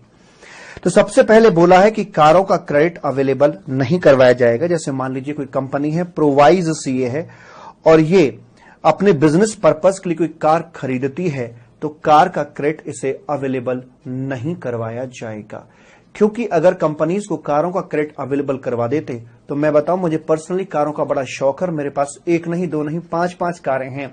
तो मैं तमाम कारों को कंपनी के नाम पर ही खरीदता और बिना बात का अनयूजुअल क्रेडिट में ले जाता। और ये ट्रेस करना बड़ा मुश्किल होता है कि क्या मैं अपनी 5 कारों को अपने बिजनेस पर्पस के लिए इस्तेमाल कर रहा हूं या नहीं कर रहा। फिर तो अगर मेरे पड़ोसी को भी कार खरीदनी होती तो मैं उसको बोलता कि तू मेरी कंपनी के नाम पर ले, जिससे कि मेरी कंपनी को क्रेडिट मिल जाएगा और जितना बेनिफिट मुझे होगा उस बेनिफिट को हम आपस में डिवाइड कर लेंगे, बांट लेंगे। कुछ फायदा तुझे भी होगा, कुछ फायदा मुझे होगा और हम चूना लगा देंगे सरकार को मिलाकर, ऐसे करके। तो इसके लिए कारों का क्रेडिट नॉर्मली डिसअलाउ कर दिया गया है। अब सवाल ये उठता है कि मेरी कार का तो मुझे क्रेडिट नहीं मिला, लेकिन कार रखूंगा तो उसे पालने के लिए कुछ मुझे रिपेयर, मेंटेनेंस है, सर्विसिंग है, स्पेयर पार्ट्स है, एटसेट्रा है, ये सभी भविष्य में खरीदने होंगे, लेने होंगे। क्या इनका क्रेडिट मिलेगा? भाई साहब, जब गुड़ का ही क्रेडिट नहीं दिया, कार का ही क्रेडिट नहीं दिया गया, तो कार से जुड़ी हुई जो सप्लाईज हैं, चाहे रिपेयर मेंटेनेंस की हो, इंश्योरेंस की हो, स्पेयर पार्ट्स एटसेट्रा हो, क्या उनका क्रेडिट मिलेगा? The answer is no. जहां गुड़ नहीं दिया गया है वहां पर गन्ना भी नहीं दिया जाएगा, ऐसे करके यहां पर बोल दिया जाता है। लेकिन कुछ मामलों के अंदर यह बताया जाता है, मेरे बच्चा, मेरे कबूतर, कि कुछ व्यक्तियों के लिए जो कार है वो बैकबोन का काम करती है, और जिन बिजनेस के लिए बैकबोन का काम करती है उनको एक्सेप्शनली हम क्रेडिट अलाउ कर देंगे। इसमें आता है आपका एसटीडी। एस का मतलब है कि अगर आप कारों की फर्दर सप्लाई का बिजनेस करते हैं, मैंने कार खरीदी और आगे कार को बेचता हूं या किराए पर देता हूं या कोई और एक्टिविटीज करता हूं, तो मुझे कार का यहां पर क्रेडिट अवेलेबल हो जाएगा। टी का मतलब है ट्रांसपोर्टेशन।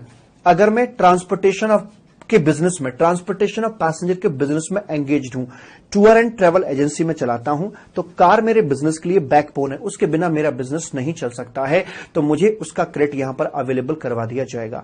अगला है यहां पर डी। ड्राइविंग स्कूल जो चलाते हैं उनका बिजनेस मोटर कार पर ही टिका हुआ होता है, कार पर ही टिका हुआ होता है, इसलिए उनको भी कार का क्रेडिट अवेलेबल करवा दिया जाता है। जब कार का क्रेडिट मिल गया है तो कार से जुड़ी हुई जो अन्य चीजें होती, लाइक इंश्योरेंस की सर्विस ली है, रिपेयर मेंटेनेंस की सर्विस ली है, तो क्या उनका क्रेडिट मिलेगा या नहीं मिलेगा?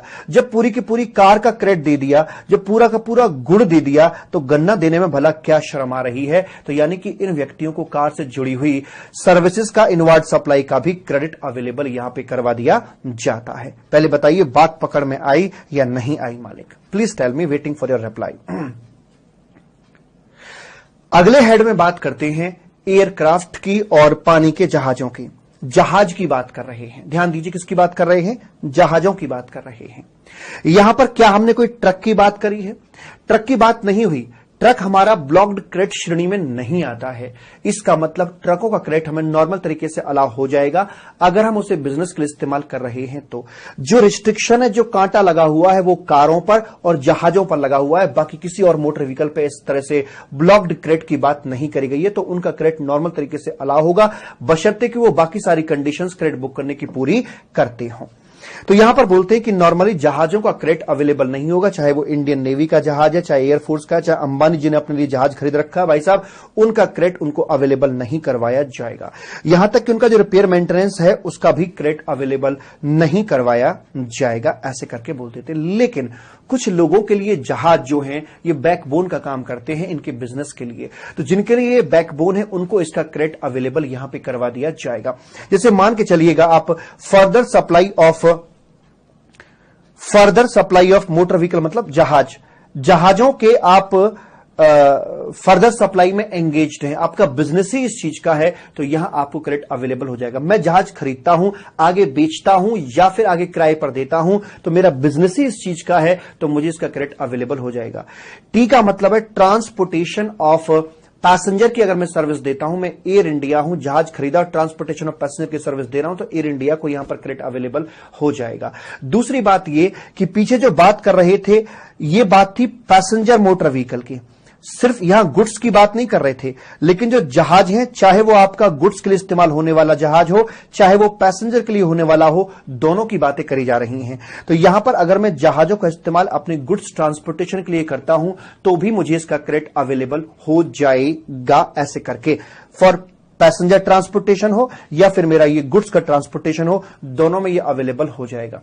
अब मान के चलिए लाइक कोई एक जहाजों की ट्रेनिंग देते हैं, कोई नेविगेशन के लिए, जैसे मान लीजिए एक इंस्टीट्यूट है जो कि जहाज उड़ाना सिखाते हैं और उन्होंने अपने इंस्टीट्यूट के लिए एक जहाज खरीद रखा, चाहे वो पानी का हो चाहे वो हवाई जहाज हो, उसके लिए इसका जो जहाज है वो इसके लिए एक बैकबोन का काम करता है, इसलिए उसका भी यहां पर क्रेडिट अवेलेबल करवा दिया जाएगा। यहां पर एक लाइन एक्स्ट्रा एडेड है, ट्रांसपोर्टेशन ऑफ गुड्स, क्योंकि जहाज दोनों कैटेगरीज में आ रहे हैं, चाहे वो पैसेंजर ट्रांसपोर्टेशन में हो चाहे गुड्स ट्रांसपोर्टेशन में हो, दोनों में आ रहे हैं। लेकिन पिछले वाले केस के अंदर सिर्फ पैसेंजर ट्रांसपोर्टेशन की ही बात हम करके चल रहे थे। सर आप चाबुक लग रहे हो, ये चाबुक क्या होता है भाई? भाई चाबुक पहले बताइए, ये कंप्लेंट है या कॉम्प्लीमेंट है, ये तो बता मुझे राजा हिंदुस्तानी। चाबुक, चलिए जी।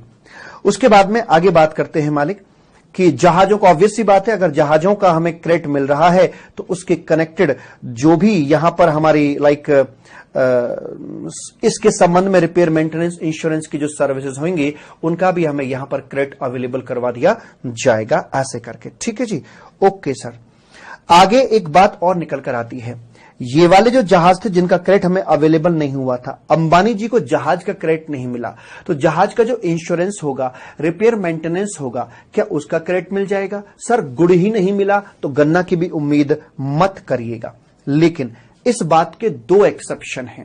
दो एक्सेप्शन में एक आता है टाटा और एक आता है अंबानी का एक्सेप्शन। अब टाटा मतलब जैसे कि भाई ये कार मैन्युफैक्चर करते हैं, कार इनके लिए स्टॉक के रूप में होती हैं और इन्होंने अपने स्टॉक का इंश्योरेंस ले रखा है।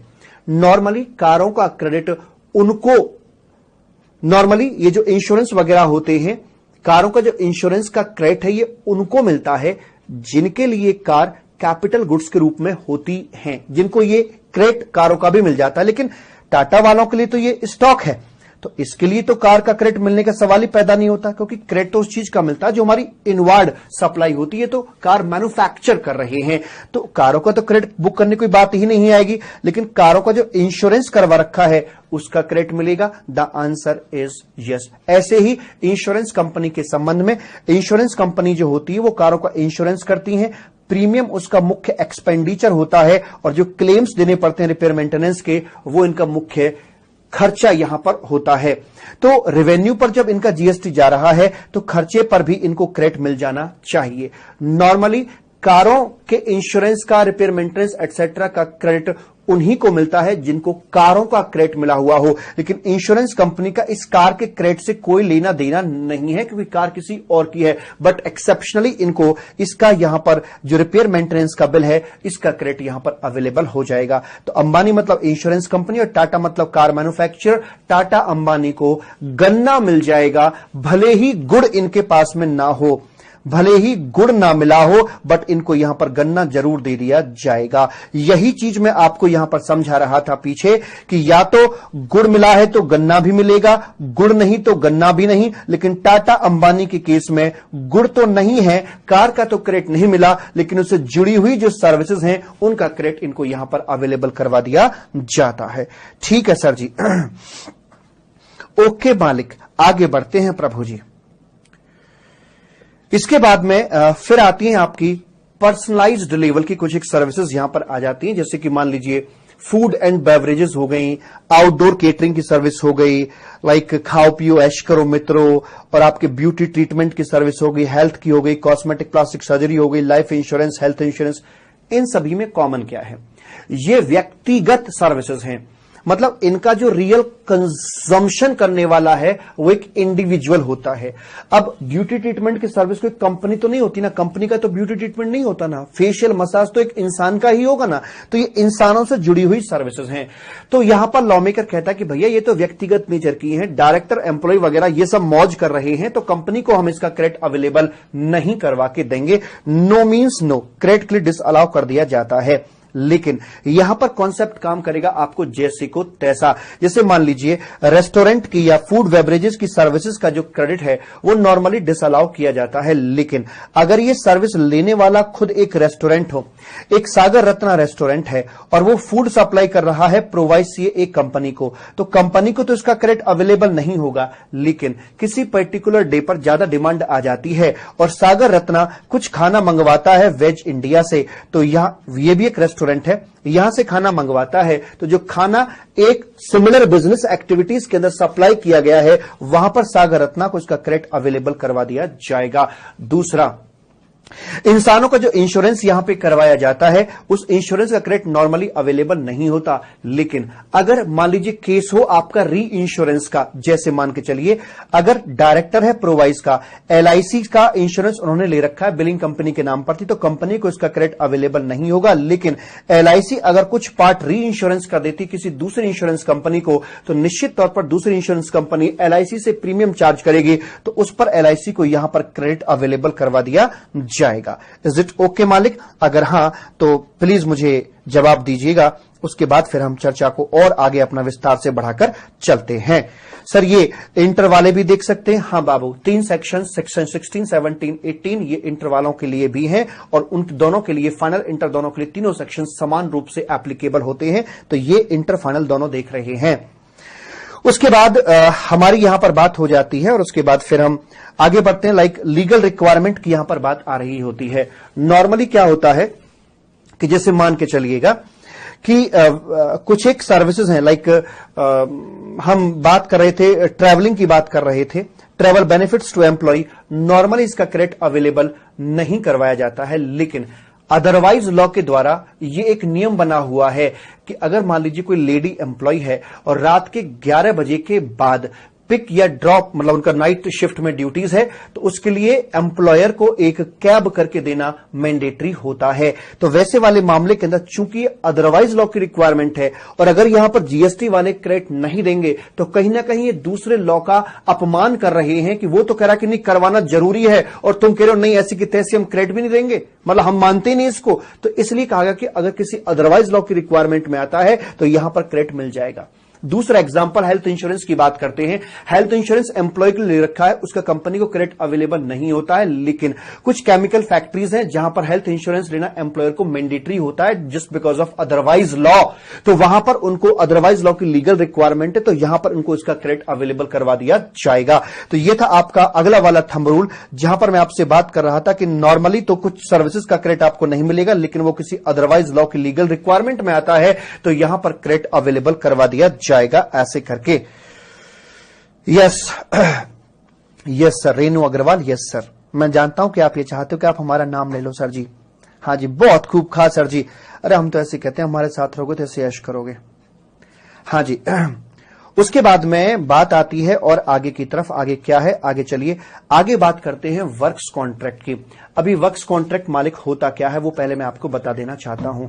जहां पर गुड्स और सर्विसेज, जल ग्रहण कर लें जरा,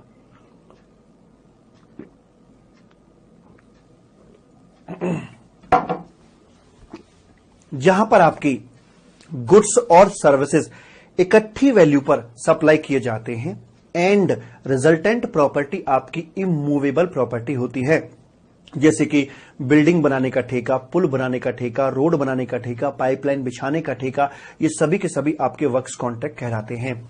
वर्क्स कॉन्ट्रैक्ट का क्रेडिट रेसिपिएंट को अवेलेबल नहीं होता है, लेकिन इसके 2 एक्सेप्शंस हैं बेसिकली। एक, जैसे को तैसा, यानी कि मैं एक खुद वर्क्स कॉन्ट्रैक्टर हूं, my outward supply is of works contract, और अगर मैं वर्क्स कॉन्ट्रैक्ट की सर्विस लेता भी हूं, मान लीजिए मैंने कोई बड़ा प्रोजेक्ट पकड़ लिया, टाइम से कंप्लीट नहीं हो पा रहा, तो मैंने कुछ पार्ट सब कॉन्ट्रैक्ट कर दिया और एक दूसरे कॉन्ट्रैक्टर से मैं वर्क्स कॉन्ट्रैक्ट की सर्विस ले रहा हूं, देन आगे दे रहा हूं, तो मुझे इसका क्रेडिट अवेलेबल करवा दिया जाएगा।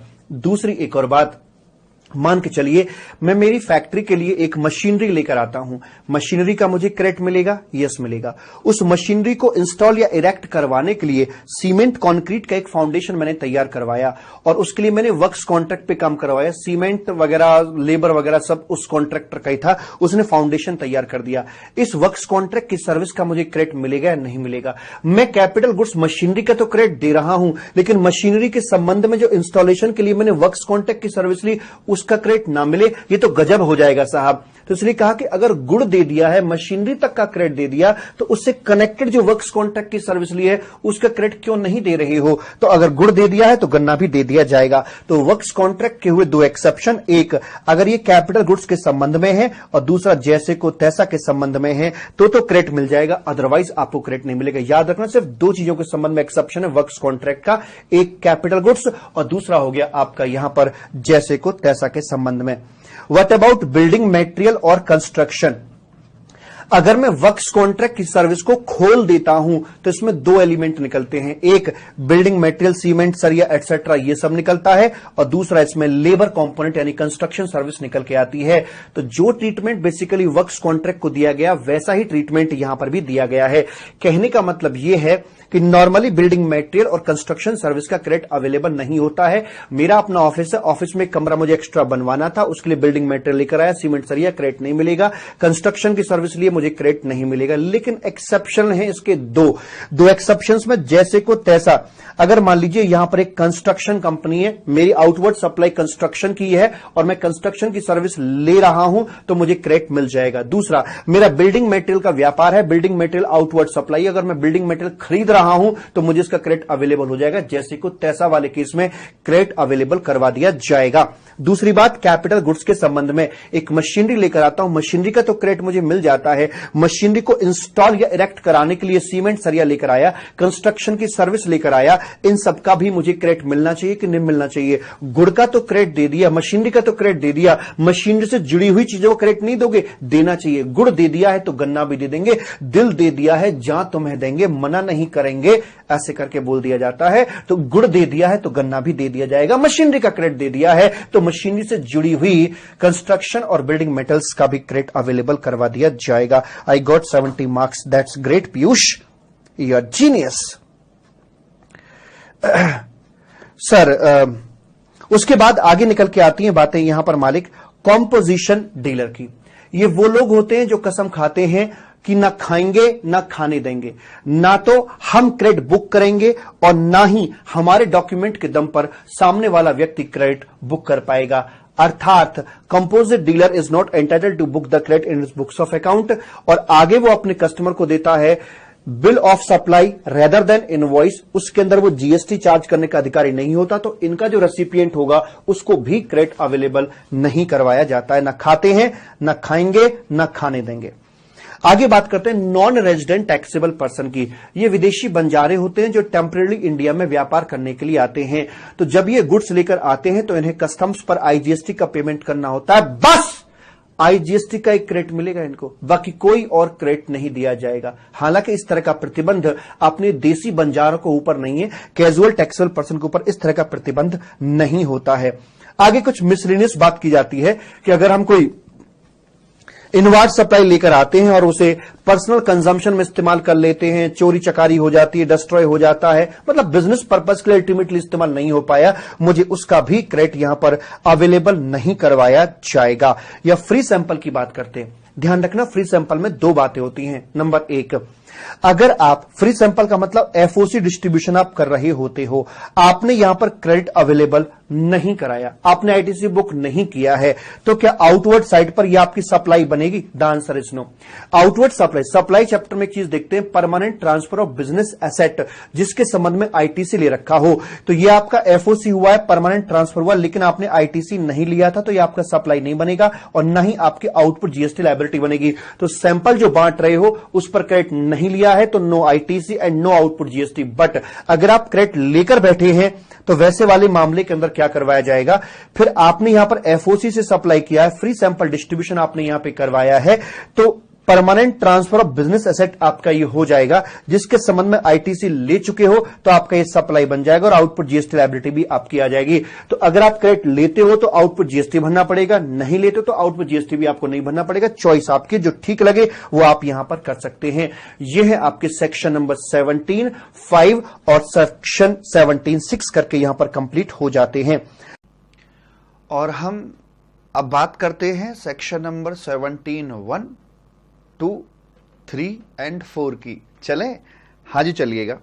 तो इनमें जो बातें बताई गई हैं बेहद आसान हैं, आइए टेस्ट करके देख लेते हैं।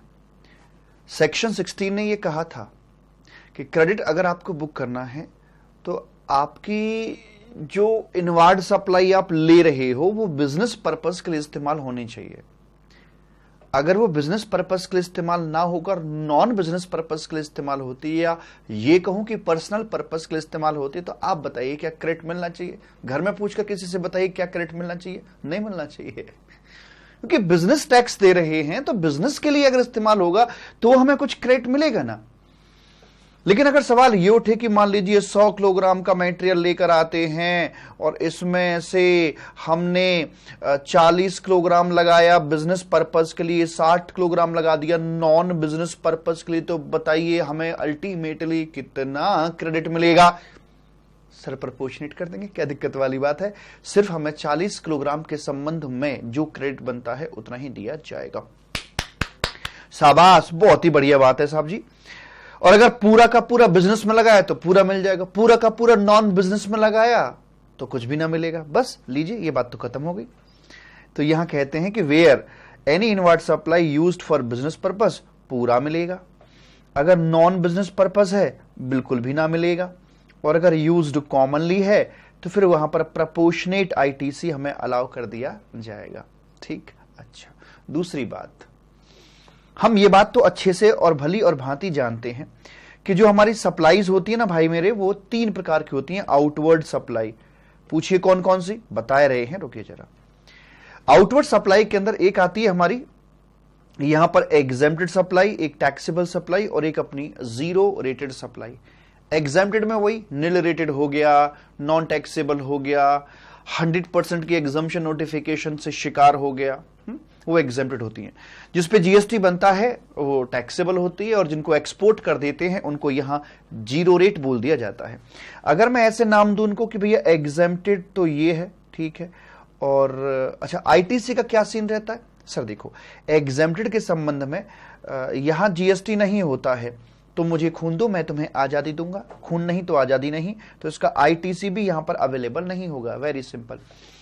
टैक्सेबल के अंदर जीएसटी देना होता है तो ऑब्वियस सी बात है, खून है तो आजादी भी मिल जाएगी, आईटीसी मिल जाएगा। लेकिन जो जीरो रेट होता है अल्टीमेटली उसके ऊपर जीएसटी तो होता नहीं है, बट फिर भी सरकार आईटीसी हमें देकर चलती है। क्यों? उसके पीछे कारण यह है कि अगर यहां आईटीसी नहीं दिया गया तो निश्चित तौर पर हमारी कॉस्ट का पार्ट बनेगा।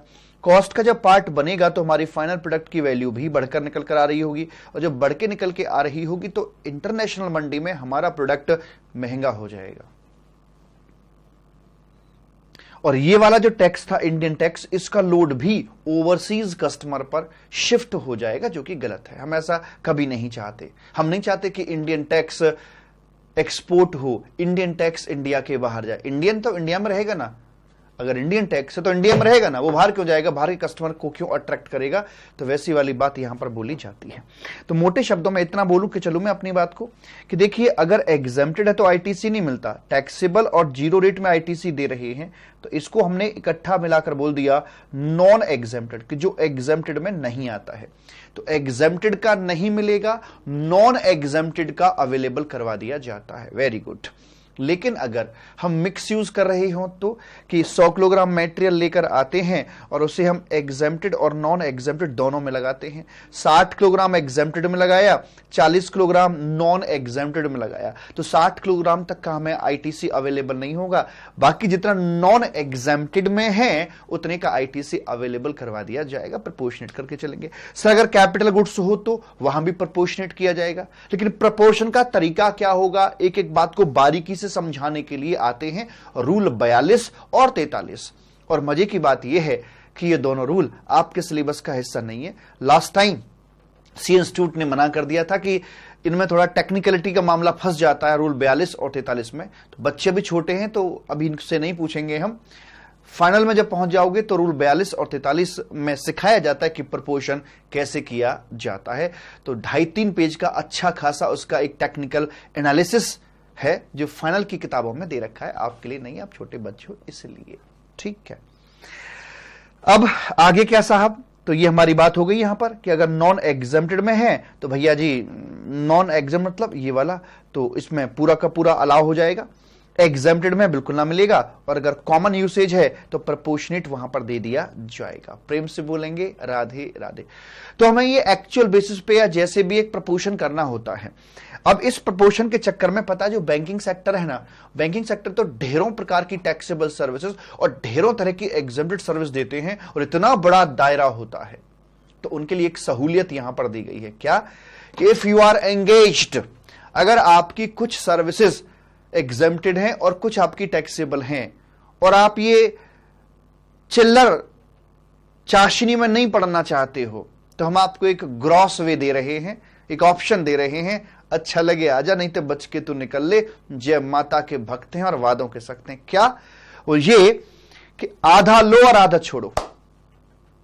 अगर आप कॉमन सप्लाईज में यहां पर इन्वॉल्व हैं, यहां कॉमन सप्लाईज में इन्वॉल्व हैं, एग्जेम्प्टेड भी और नॉन एग्जेम्प्टेड भी हैं, तो जो भी आप लेकर आ रहे हैं कॉमन इन यूसेज, आप आधा लीजिए आधा छोड़ दीजिए, बात खत्म। अब मन में प्रश्न आए, पहला प्रश्न ये निकल के आया नंबर 1 कि हमने यहां पर कंसेप्ट तो दे दिया 50-50 का, ठीक, लेकिन इसमें कुछ बातें हैं।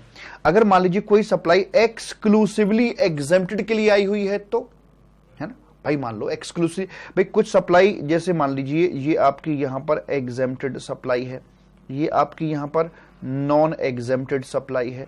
तो अगर कोई इनवार्ड सप्लाई सिर्फ और सिर्फ एग्जेम्प्टेड के लिए ही आ रही थी, यहां लगेगी और आगे निकल जाएगी, क्या इसमें 50-50 करेंगे? जी नहीं, ये तो एक्सक्लूसिवली उसी के लिए डिवोटेड है, डेडिकेटेड है, तो इसका तो फिर 1-to-1 देखा जाएगा, तो इसका आईटीसी नहीं मिलेगा, नो वे। दूसरा, अगर एक्सक्लूसिवली लगी हुई हो इसके लिए, तो अगर कोई सप्लाई एक्सक्लूसिवली नॉन एग्जेम्प्टेड के लिए आई तो उसका पूरा पूरा मिल जाएगा।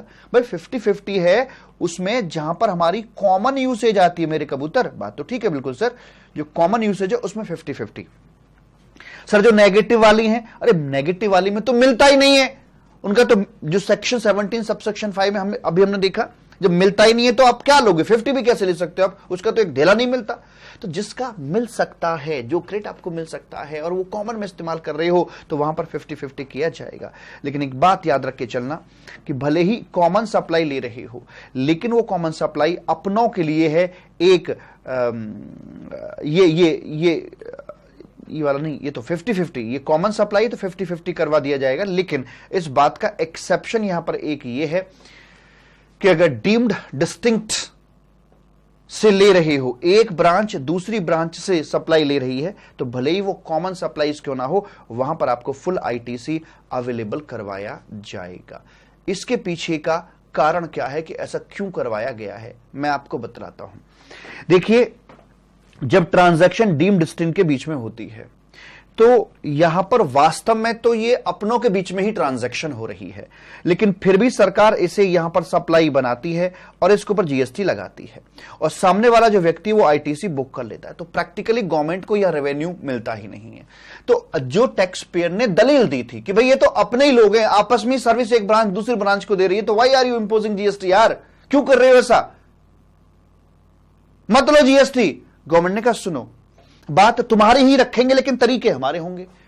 सरकार ने नियम बनाया कि सुनो, हम जीएसटी ले लेंगे और आईटीसी भी दे देंगे, तो प्रैक्टिकली तुम्हारे ऊपर कोई नुकसान होगा ही नहीं, हमें राइट।